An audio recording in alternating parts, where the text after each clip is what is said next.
You're listening to Psych to Parent, where we turn brain science into tiny wins at home. I'm Dr. Amy, your not-so-typical school psychologist, mom of two, and endurance athlete. I love a good data set and a diagnostic manual. But I also forget permission slips, overthink IEP emails, and occasionally replay the moment I snapped at my kids in the car. In other words, I'm in the messy middle with you, not above it. This show is for parents of big feeling, big thinking kids who are tired of vague advice and Pinterest perfect behavior charts. Each episode, I'll pull back the curtain on what I see in real evaluations, school meetings, my private practice, and my own kitchen, and translate the research into simple scripts, tiny routines, and nervous system friendly tweaks you can actually use. Think of it as a nervous system rehab meets mindset coaching meets a smart, slightly spicy, non-judgy friend in your earbuds. We'll take one real life challenge at a time and shrink it down into 1 or 2 tiny wins you can start this week. No perfection, no 47-step sticker systems, just small, repeatable shifts that add up over time. Quick legal-ish note in plain English. This podcast is for education and support. It's not therapy, it does not create a clinical relationship, and it's not a substitute for personalized medical or mental health advice. If you're worried about your child's safety or mental health, or your own, please reach out to a trusted professional. Okay, deep breath, drop your shoulders. You're not behind and you're not alone. Let's get psyched to parent. Okay, picture this. Your kid gets in the car after school and within 8 seconds, they've got their shoes off, like it's an Olympic sport. Shoes off, socks off, bare feet on the seat, and I'm like, why? Why are you doing this in a moving vehicle? And then it becomes this weekly scavenger hunt where I wash 20 million socks and somehow end up with 0 matching pairs. So now it's Wednesday and we're wearing a polka dot sock with a dinosaur sock. And I'm trying to convince myself that this is a lifestyle choice, not a cry for help. And then, because the universe has a sense of humor, somewhere in the middle of the sock chaos, I realize we also have no water bottles. None. We had them this morning. I watched my kids leave the house with water bottles, and now it's like the water bottles have disappeared into the ether. So I'm doing that end of day parent math. Okay, shoes gone, socks missing, water bottles vanished, backpacks half zipped, everyone's hungry, and now I'm supposed to calmly ask how their day was. And then you open your inbox, and there's an email from school. Great day, no concerns. Or the classic, he did fine today. And you're reading that while your child is melting down at home because the granola bar broke, the homework exists, the backpack touched the wrong surface, a sibling breathed too loudly, or you asked a normal human question, or you asked a normal human question like, how was your day? And your brain goes, are we talking about the same child? If you've ever felt like home and school are describing 2 entirely different kids, this episode is for you, my friend.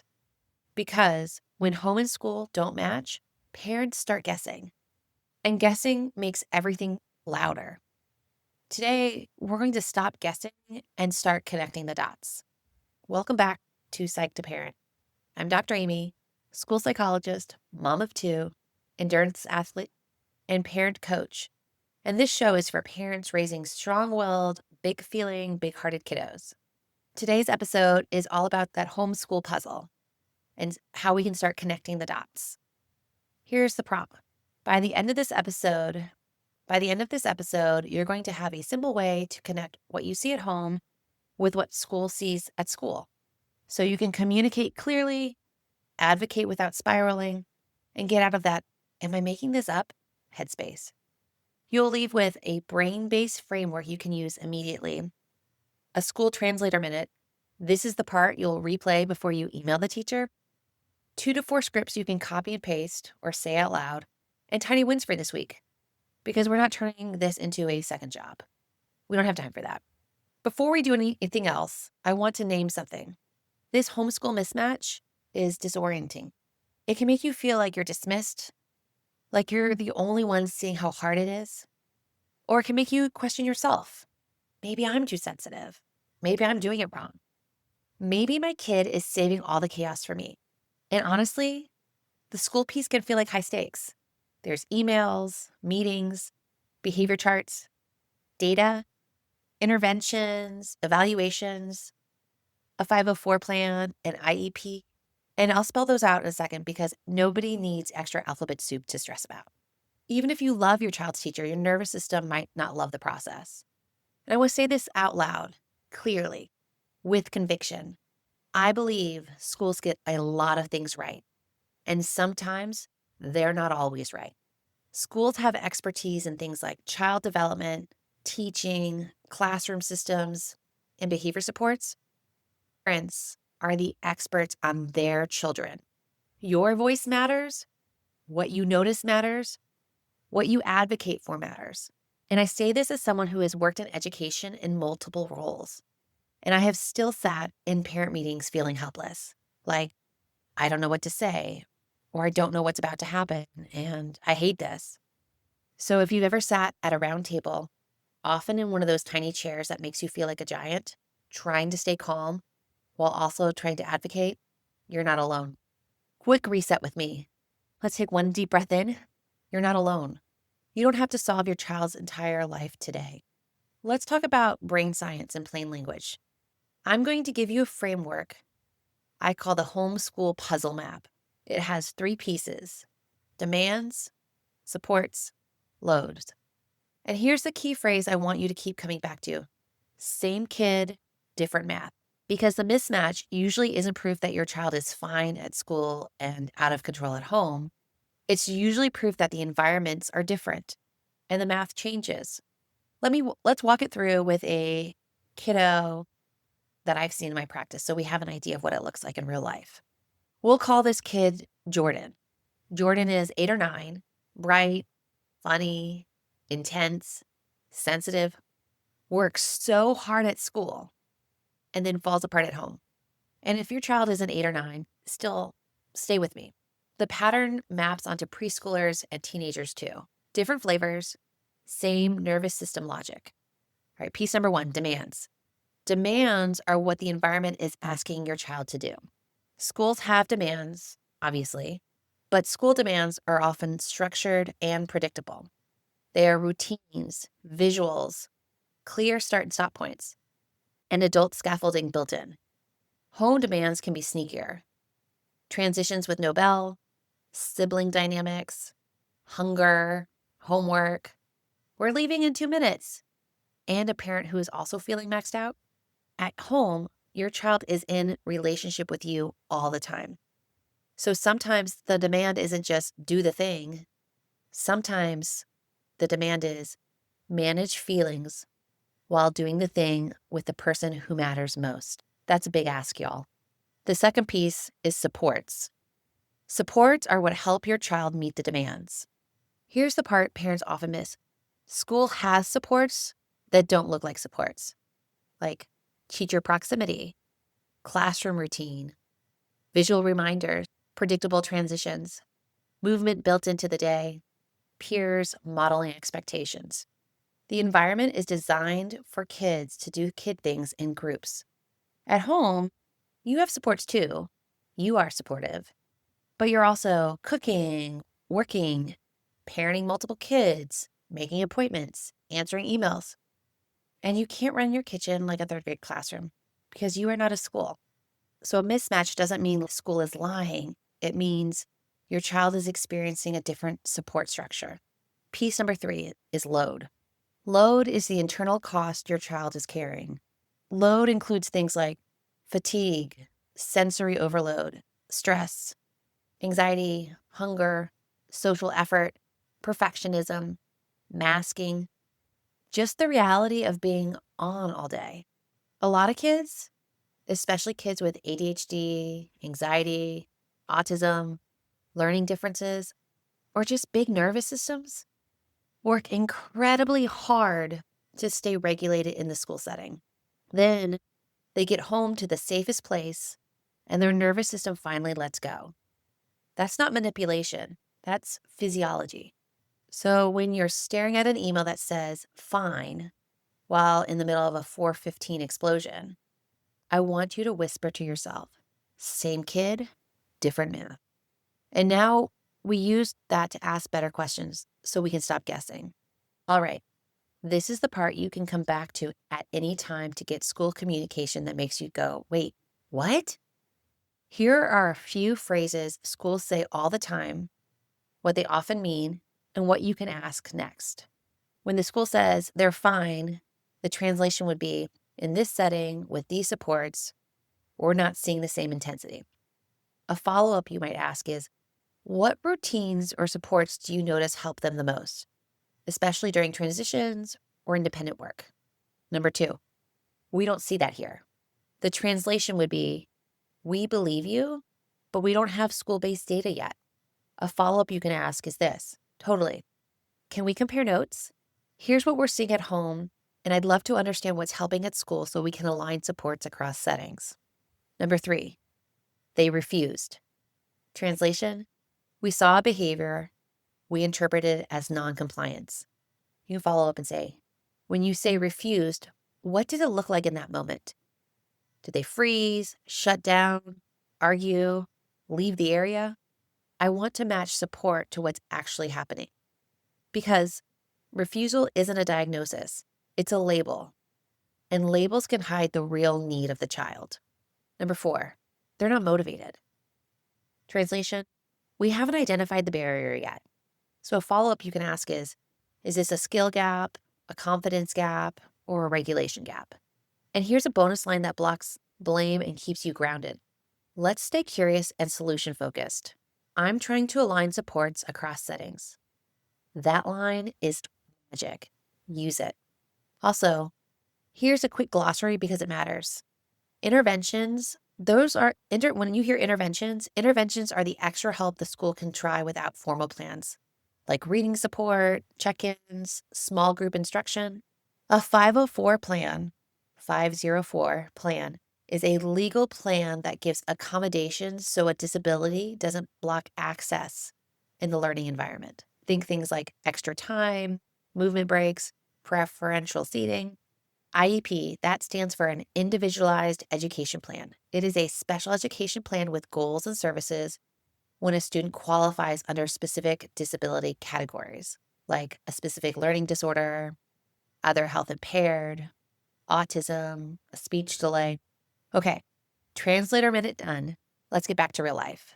Let's take the homeschool puzzle map into a few scenes and what it looks like. So scene number 1, after school collapse in the car. Jordan gets in the car and seems fine-ish, and then shoes come off, socks come off. The car smells like sweaty kid feet, and someone's snack crumbs are somehow in your cup holder again. And you ask, hey, buddy, how was school?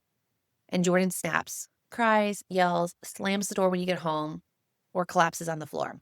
And you're thinking, I asked one question. Here's the puzzle map. Demand. What were we asking of Jordan? We were asking Jordan to recall what happened over the school day. We're looking for social communication and emotional processing. Supports. There may be fewer external supports at home, and you're trying to do life.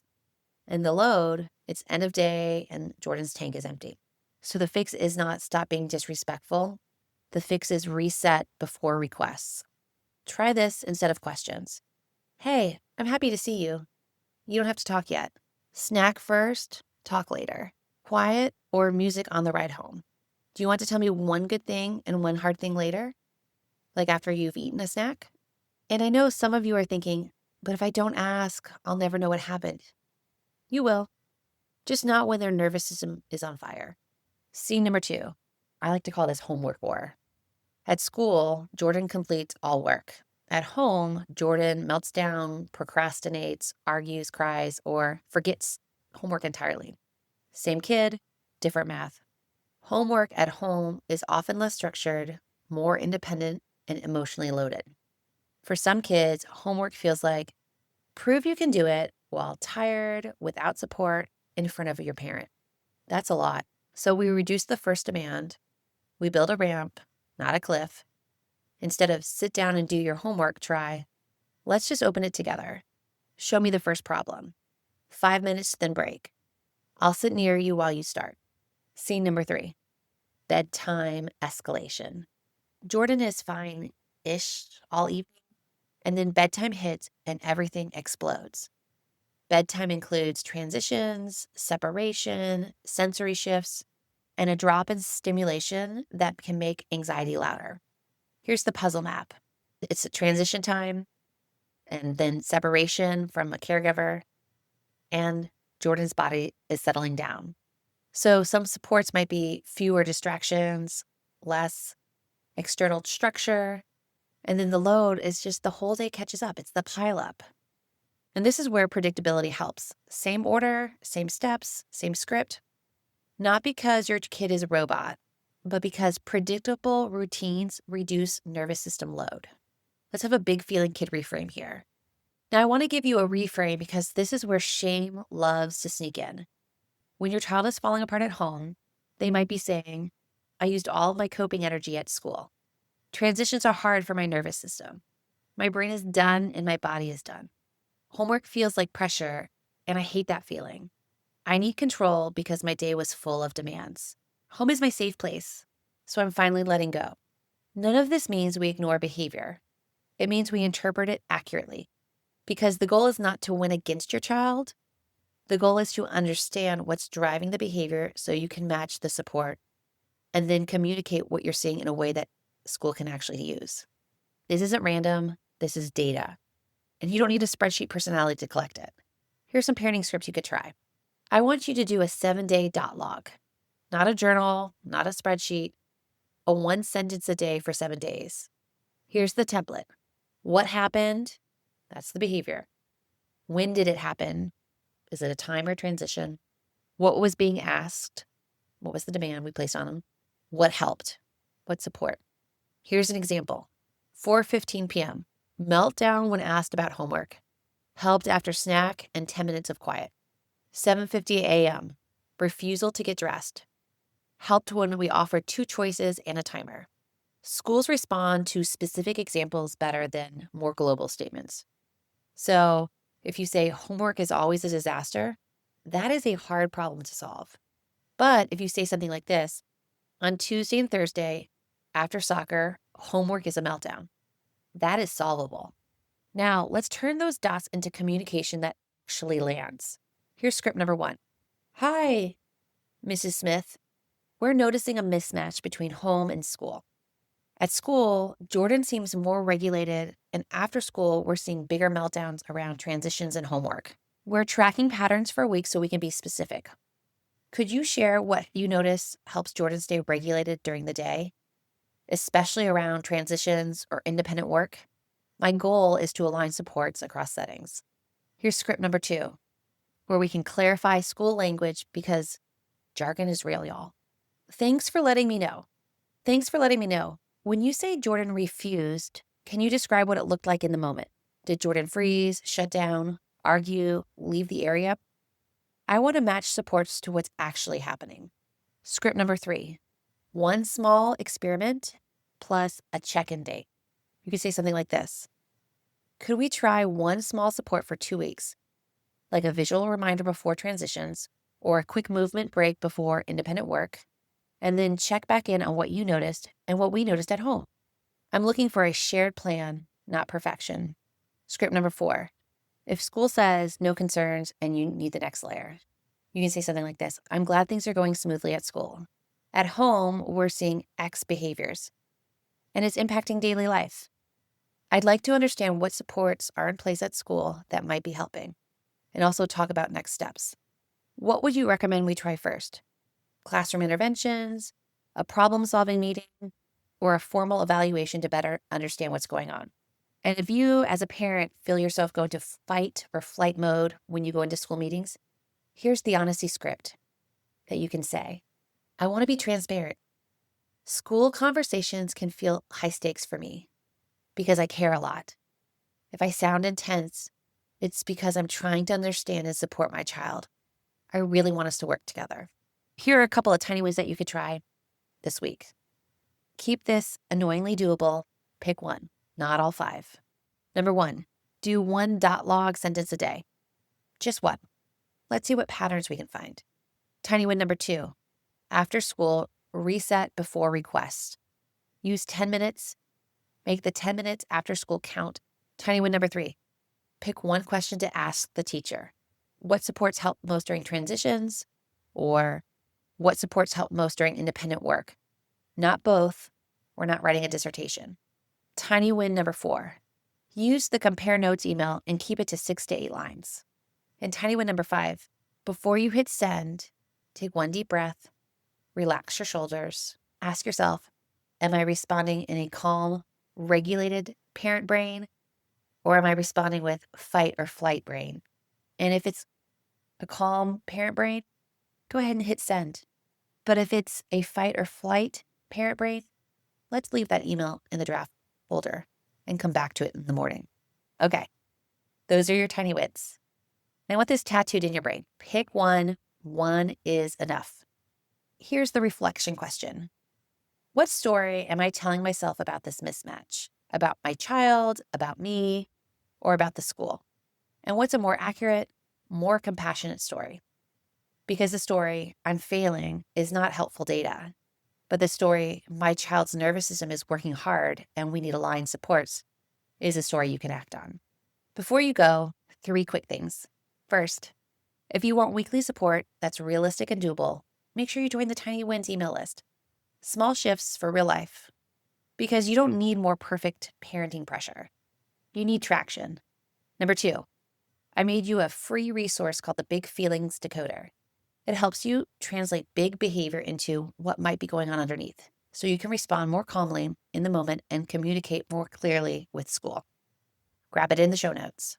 Number 3, if this episode made you feel less alone or gave you words for what you've been living, share it with a friend. Text it to the parent who's also starting out the "they're fine" emails while their kid is melting down at home. Sometimes the most helpful thing is simply, "Oh my gosh, same." And if you haven't yet, hit subscribe so you don't miss next week. I'm really honored to be one of the people cheering you on as you parent your strong-willed, big-hearted, big-feeling kiddo, especially in that very specific window of time where the socks are off, the water bottle has disappeared into another dimension, and it's somehow still your job to be calm about it. Like, okay, we'll keep making the homeschool puzzle less mysterious together. One better question at a time, one same kid, different math reminder at a time, one reset before requests after school, one dot log sentence, one email that's clear and firm without being a novel. And the next time you sit at that tiny round table in that tiny chair, remember, schools have expertise and you are the expert on your child. Your insight is not extra, it's essential. You're not behind. You're building a partnership and you're building skills, yours and theirs, one small, doable step at a time. Until next time, friends. Thank you for hanging out with me on Psych to Parent. I'm Dr. Amy, your not so typical school psychologist, and I'm genuinely glad you're here doing this work instead of quietly white knuckling it and blaming yourself. Your tiny win from today's episode is simple. Do not overhaul your entire parenting style. Pick one idea, one sentence, or one tiny shift and try it in a low-stakes moment this week. Then notice what changes, even if it is just by 1%. If you want more support, head over to psychtoparent.com. You'll find show notes, simple scripts, and parent-friendly guides that go with these episodes. While you're there, make sure you join the Tiny Wins mailing list so you get weekly brain-based tips, real-life examples from my work with families, and first dibs on new workshops and resources. It's the easiest way for us to stay connected beyond the podcast. If this podcast was helpful, it really does matter when you tap follow or subscribe. Leave a quick review or text it to a friend who is parenting a big-feeling, big-hearted kid too. This podcast is for education and encouragement. It is not therapy, and it's not a substitute for individualized care. If you're worried about your child or yourself, please reach out to a trusted professional in your area. You are not behind. You are not broken. You are building something new, one tiny win at a time.